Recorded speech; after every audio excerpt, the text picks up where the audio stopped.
जनप्रतिनिधियों को, माननीय सांसदगण, माननीय विधायकगण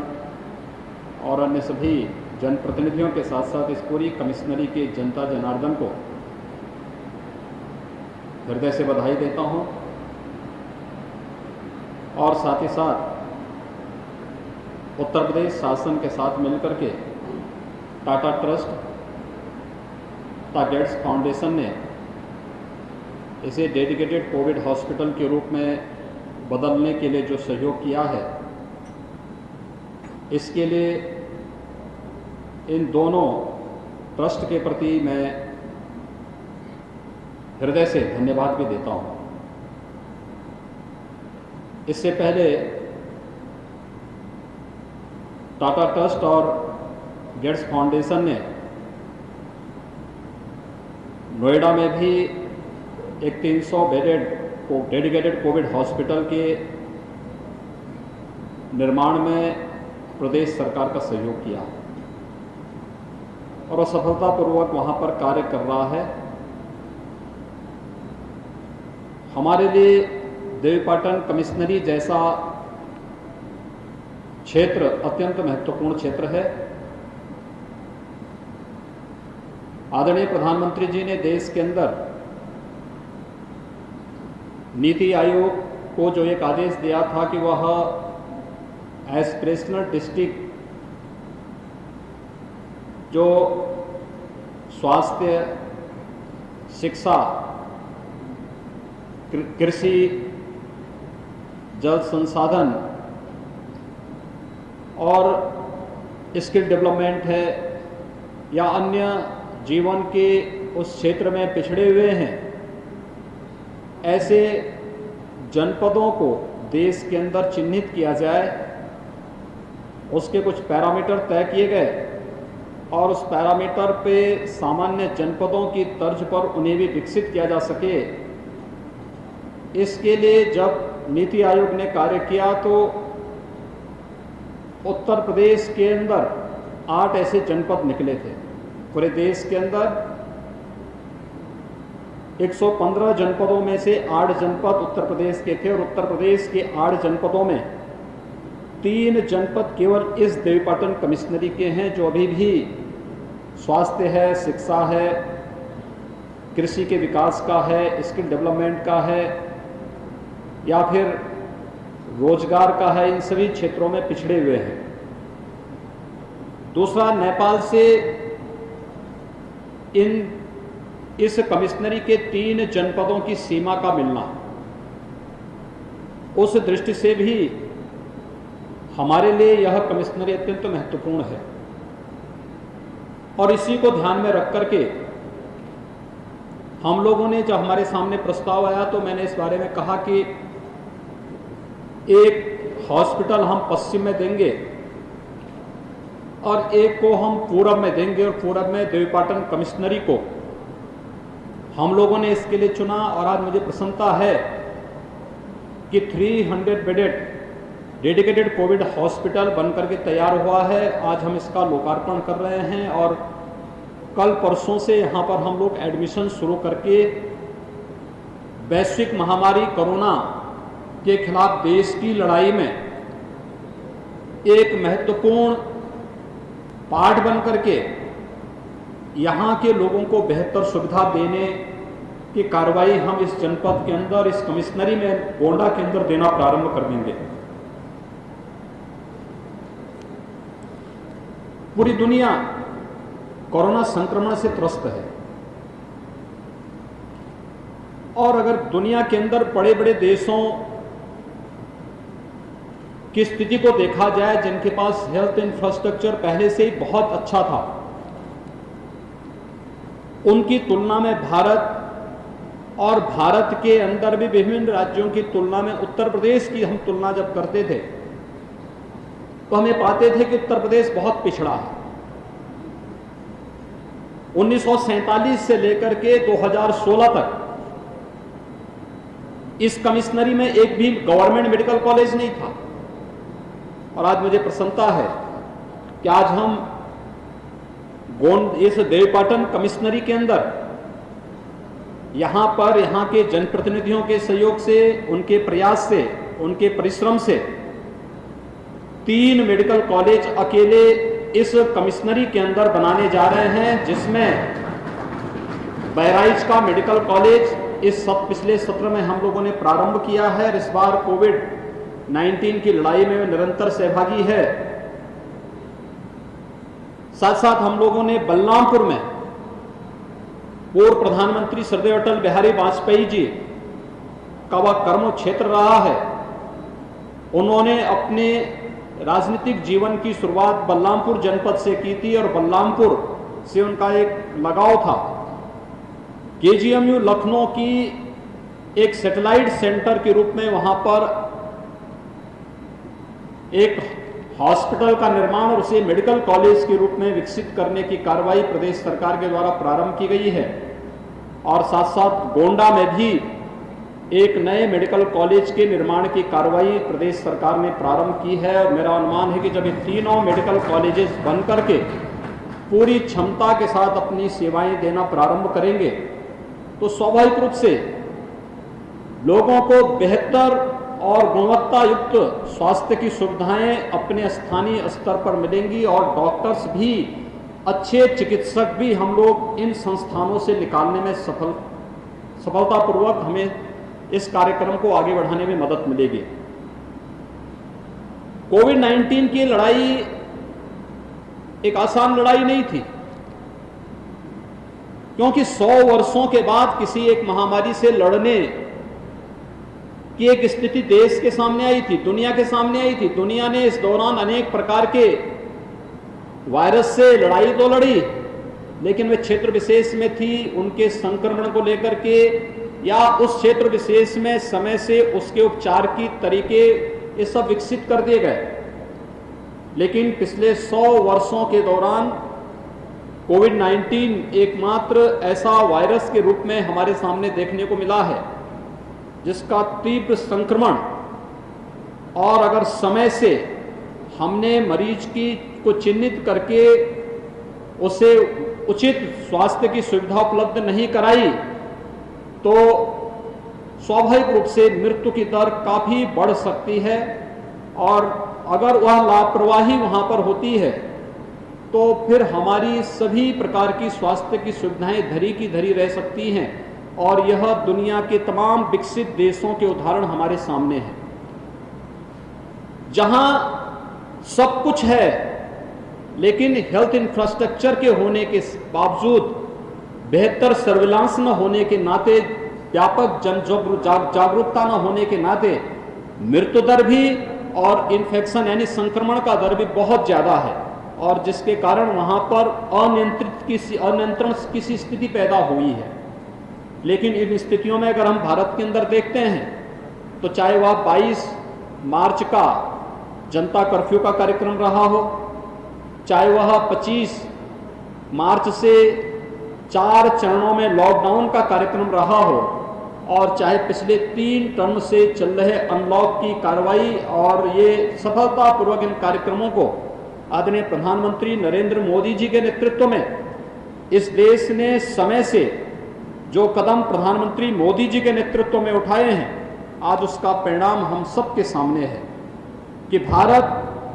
एक सुरक्षित स्थिति में है और दुनिया के अंदर सबसे कम संक्रमण वाले देशों में और सबसे कम मृत्यु दर वाले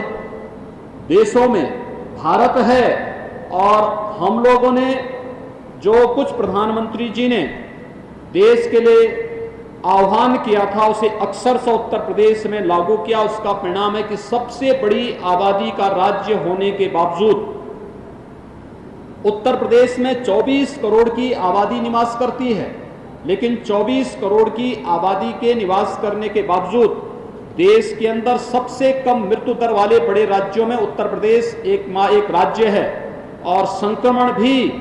उत्तर प्रदेश का देश के अन्य बड़े राज्यों और दुनिया के बड़े देशों की तुलना में सबसे कम स्थिति में है। आज के दिन पर 4.3% ही हमारी पॉजिटिविटी रेट उत्तर प्रदेश के अंदर है। अगर हम डेथ रेट देखेंगे तो उत्तर प्रदेश की वर्तमान में केवल 1.5% ही डेथ रेट है। ये लगातार ये कम हो रहा है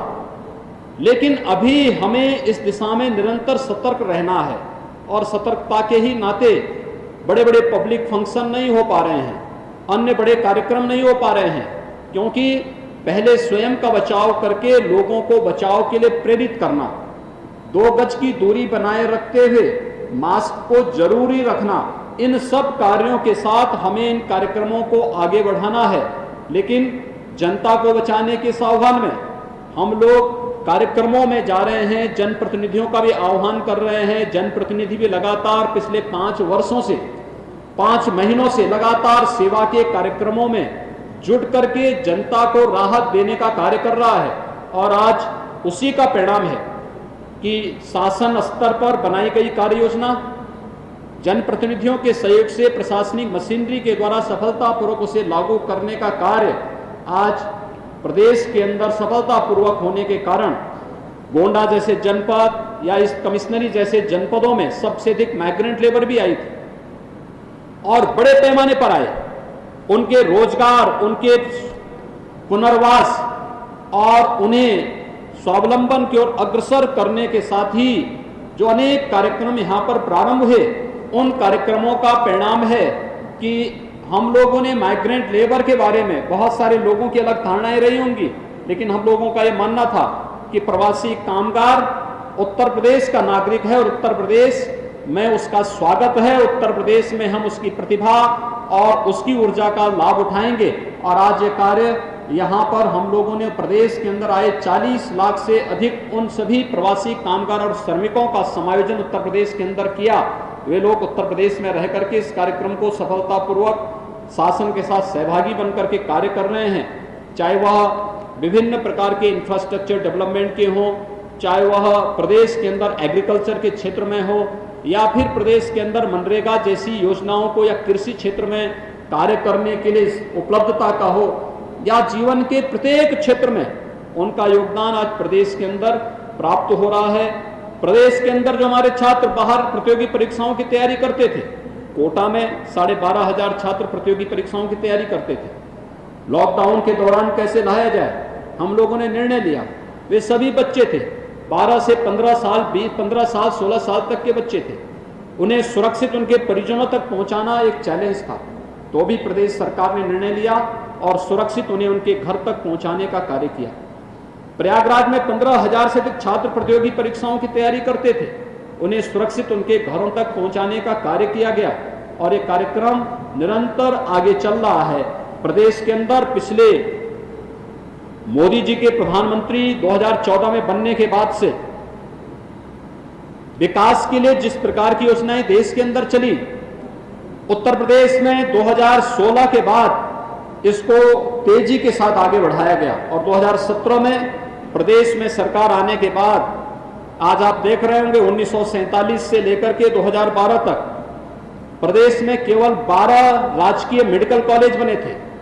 और 2016 से 20 के बीच में हम लोग वर्तमान में 30 नए राजकीय मेडिकल कॉलेजेस का निर्माण कर रहे हैं। 2 नए एम्स उत्तर प्रदेश में बन रहे हैं। टेस्टिंग क्षमता के बारे में अगर आप देखेंगे, जब कोरोना का पहला पेशेंट उत्तर प्रदेश के अंदर देखने को मिला था, हमारे पास तब जांच की कोई सुविधा नहीं थी। हमने सफदरजंग दिल्ली जांच के लिए सैंपल भेजा था और पेशेंट को भी हमने वहीं पर भेजा था। हमने पहली लैब स्थापित की थी मार्च के अंतिम सप्ताह में केजीएमयू लखनऊ में और केवल 60 जांच उस दिन हमारी हो पाई थी। हमने धीरे धीरे इस क्षमता को विकसित किया। आज हमारे पास लगभग 200 टेस्टिंग लैब्स उत्तर प्रदेश के अंदर हैं, जिनमें आरटीपीसीआर की 36 लैब्स हैं। हमारे पास हर जनपद के जिला चिकित्सालय में ट्रूनेट मशीन के माध्यम से भी हम लोग जांच की सुविधा उपलब्ध करा रहे हैं। हर चिकित्सालय को हमने एंटीजन किट उपलब्ध कराने के लिए कहा है और आज के दिन पर हम 1,40,000 टेस्ट प्रतिदिन कर रहे हैं। देश के अंदर सर्वाधिक टेस्ट करने वाला उत्तर प्रदेश आज नंबर 1 का राज्य है और सबसे अधिक टेस्ट करने वाला राज्य भी आज के दिन पर उत्तर प्रदेश है। यानी हर एक क्षेत्र में उत्तर प्रदेश तेजी के साथ आगे बढ़ रहा है और मुझे प्रसन्नता है कि आज हम गोंडा में भी ये डेडिकेटेड 300 बेडेड कोविड हॉस्पिटल दे रहे हैं। यह एक कोविड हॉस्पिटल हमारे यहाँ के जनप्रतिनिधियों की, माननीय सांसदगण, माननीय विधायकगण यहाँ के जो लोकल विधायक हैं उनके प्रयास और हमारे अन्य जनप्रतिनिधियों ने जो यहाँ के लिए निरंतर मांग उठाई थी, उनके प्रयासों के परिणाम स्वरूप आज यहाँ पर ये चीजें, क्योंकि इन लोगों के द्वारा शुरू में इस बारे में चर्चा होती थी। मुझे याद है जब हम लोग एसडीजीज पर चर्चा कर रहे थे, सस्टेनेबल डेवलपमेंट गोल्स पे चर्चा कर रहे थे उत्तर प्रदेश विधानसभा में, और गांधी जयंती के दिन हम लोगों ने कार्यक्रम रखा था, लगातार 36 घंटे तक सदन की कार्रवाई चलाई थी। तो उस दिन यहां के लोकल विधायक, गोंडा के लोकल विधायक लगातार 36 घंटे तक सदन के अंदर बैठ करके उस कार्रवाई का हिस्सा बने थे,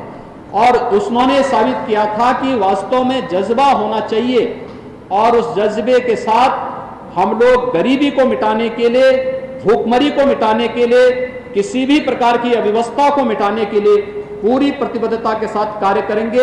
एसडीजी पर जो चर्चा हम लोगों ने, सस्टेनेबल डेवलपमेंट गोल्स पर उत्तर प्रदेश विधानसभा ने जो चर्चा की, वह केवल चर्चा तक सीमित नहीं थी। आज उसके परिणाम दिखाई दे रहे होंगे कि जब हम लोग एस्पिरेशनल डिस्ट्रिक्ट की बात करते हैं तो उत्तर प्रदेश के हर एक पैरामीटर पर देश के अंदर अच्छे स्थान पर उत्तर प्रदेश के जनपद दिखाई देते हैं। जब हम लोग सस्टेनेबल डेवलपमेंट गोल्स की बात करते हैं तो हमें देखने को मिलता है कि हमारे पास हेल्थ इंफ्रास्ट्रक्चर को सुधारने के लिए कोविड-19 ने हम लोगों को जो एक चेतावनी दी, इसके कारण हम लोगों ने हेल्थ इंफ्रास्ट्रक्चर को भी, हम लोग इसी बहाने उसकी स्ट्रेंथनिंग करने में हम लोगों को मदद मिल गई, उसके सुदृढ़ीकरण करने में हमें मदद मिल गई। और आज उसी का परिणाम है कि सस्टेनेबल डेवलपमेंट गोल्स पे केवल चर्चा ही नहीं करेंगे, बल्कि व्यावहारिक धरातल पर दिखाई देगा। 300 bedded Covid dedicated Covid hospital Gonda जनपद में बनना, ये एसडीजीज पर हुई चर्चा का ही एक परिणाम है कि हम लोगों ने गरीबों के बारे में, हम लोगों ने हर एक व्यक्ति को अच्छी स्वास्थ्य की सुविधा उपलब्ध हो सके, इसके बारे में जो चर्चाएं की हैं, उन चर्चाओं को हम लोगों ने व्यावहारिक धरातल पर उतार करके जनता को बेहतर परिणाम देने का जो निश्चय किया था, जो संकल्प विधानसभा में लिया था, गांधी जी की जयंती के अवसर पर, 150वीं जयंती के अवसर पर लिया था, आज उसका मूर्त रूप प्रदेश के अंदर कोविड-19 के दौरान लॉकडाउन की कार्रवाई में दिए गए परिणाम और कोविड-19 के दौरान भी हेल्थ इंफ्रास्ट्रक्चर के लिए हुए कार्य, लोगों को बेहतर सुविधा उपलब्ध कराने का कार्य, देश के अंदर डेथ रेट में सबसे कम डेथ रेट होना, पॉजिटिविटी रेट में सबसे कम होना, सबसे अधिक टेस्ट कराना, ये सब उसके परिणाम स्वरूप हम सबके सामने आ रहे हैं। मेरा आज के इस अवसर पर एक बार फिर से मैं यहाँ के सभी अपने माननीय जनप्रतिनिधियों को हृदय से बधाई देता हूँ कि उन्होंने यहाँ पर हेल्थ इंफ्रास्ट्रक्चर के लिए या फिर डेवलपमेंट के लिए जिस प्रकार के कार्यक्रम को अपना एक अपने मिशन का हिस्सा बनाया है, उस मिशन का परिणाम हम सबके सामने इस रूप में देखने को मिल रही है। और ये चीजें हमारी मिशन, ये कोविड-19 की लड़ाई हमें इस बात को भी साबित करती है कि जज्बा महत्वपूर्ण होता है। अगर हौसले आपके मजबूत हैं तो हम बड़ी से बड़ी चुनौती को पूरी मजबूती के साथ परास्त कर सकते हैं। और कम इंफ्रास्ट्रक्चर होने के बावजूद इस कमिश्नरी ने रिजल्ट बेहतर देने का प्रयास किया है। और जब ये डेडिकेटेड कोविड हॉस्पिटल गोंडा में बनेगा, मेरा अनुमान है अभी यहाँ पे केवल 17 बेड यहाँ पे वेंटिलेटर के यहाँ पर इस हॉस्पिटल में आ रहे हैं, लेकिन हम लोग शीघ्र ही यहाँ पर HFNC और वेंटिलेटर्स की संख्या बढ़वाएंगे, जिससे क्षमता और तेजी के साथ लोगों को और ज्यादा सुविधा मिल सके, क्योंकि ये बहुत महत्वपूर्ण होगा, क्योंकि इसका बड़ा रोल है। दूसरा, व्यापक जागरूकता इस बात का कि डोर टू डोर सर्वे, जो भी सस्पेक्टेड केस हैं, जितने भी सस्पेक्टेड केस आएंगे, बुजुर्ग हैं, पहले से ही कई बीमारियों से ग्रसित हैं, गर्भवती महिलाएं हैं, कमजोर इम्यूनिटी के हैं, बच्चे 10 साल से छोटे बच्चे हैं, इनमें से जो भी हमें सस्पेक्टेड लगे, इनकी तत्काल जांच कराना और जांच कराने के बाद इनका कांटेक्ट ट्रेसिंग भी 24 घंटे के अंदर करके जो भी कोविड पॉजिटिव आए उन्हें अगले 48 घंटे के अंदर हॉस्पिटल में पहुंचा देना। अगर होम आइसोलेशन में हमें भेजना है तो पहले इस बात को देख लेना कि होम आइसोलेशन में भेजने के लिए क्या उनके पास सेपरेट रूम और सेपरेट टॉयलेट है या नहीं है। अगर है तो उन्हें पल्स ऑक्सीमीटर और थर्मामीटर भी उनको क्रय करने के लिए तैयार करना और फिर उनको एक किट उपलब्ध करा करके उन्हें होम आइसोलेशन के लिए भले ही हम अनुमति दें, लेकिन शेष पेशेंट को हम जितनी जल्दी हॉस्पिटल पहुंचा सकेंगे उतनी जल्दी हम उसके जीवन की रक्षा करने में सफल होंगे। डेथ रेट हमारा उतना ही न्यूनतम स्तर पर जाएगा। सर्विलांस की बहुत बड़ी भूमिका इस प्रकार की किसी भी इस प्रकार के वायरस जनित बीमारियों में होती है और हमें सर्विलांस पर बेहतर ध्यान देना होगा। मैं अपने सभी माननीय जनप्रतिनिधियों से भी इस बारे में आह्वान करूंगा कि हम लोगों को इस बारे में तैयार करें कि जहां पे लोगों को थोड़ा भी सर्दी है, खांसी है, हल्का सा हरारत है, बुखार है, लेट न करें, क्योंकि बहुत बार लोग ये मानते हैं कि बरसात का समय है, हरारत हो गई होगी या वायरल फीवर हो गया होगा या सर्दी जुकाम को सामान्य बुखार के रूप में लेकर के हम लोग स्वयं भी दिक्कत पैदा हो जाती है। इसलिए कभी भी लापरवाही इसमें नहीं करेंगे और तो अन्य लोग भी बचेंगे, हमारी स्वयं की जान भी बचेगी और इस दिशा से हम लोग पूरी सतर्कता के साथ इस कार्य को हम लोग पूरी तत्परता के साथ करेंगे। मैं एक बार फिर से यहाँ के जनता जनार्दन को 300 बेडेड कोविड हॉस्पिटल मिलने पर, क्योंकि देवीपाटन कमिश्नरी है, मां पाटेश्वरी के नाम पर बना हुआ ये कमिश्नरी, और आज उनके कमिश्नरी मुख्यालय पर 300 बेडेड कोविड हॉस्पिटल यहाँ की जनता को समर्पित करते हुए मुझे बहुत प्रसन्नता की अनुभूति हो रही है। मैं इसके लिए यहाँ के माननीय जनप्रतिनिधियों को हृदय से बधाई देता हूँ, यहाँ की जनता का अभिनंदन करता हूँ। मैं टाटा ट्रस्ट और bill and Melinda Gates foundation को इस अवसर पर हृदय से धन्यवाद देता हूँ और स्वास्थ्य विभाग को भी इस बात पर हृदय से धन्यवाद देता हूँ, बधाई देता हूँ कि जिस मजबूती के साथ इस लड़ाई को लड़ रहे हैं और आगे भी जिस जज्बे के साथ लड़ने के संकल्प के साथ वे कार्य कर रहे हैं, निश्चित ही हम लोग सफल होंगे और आदरणीय प्रधानमंत्री जी के नेतृत्व में भारत कोविड-19 के खिलाफ इस लड़ाई को जीत करके भारत अपनी अर्थव्यवस्था को और मजबूती के साथ सुदृढ़ करके प्रत्येक नागरिक के जीवन में खुशहाली लाने का कार्य करेगा। आप सबके प्रति मेरी शुभकामनाएं। धन्यवाद। Subscribe to our channel by clicking the subscribe button. Click the bell button and enjoy the latest uploads from our channel.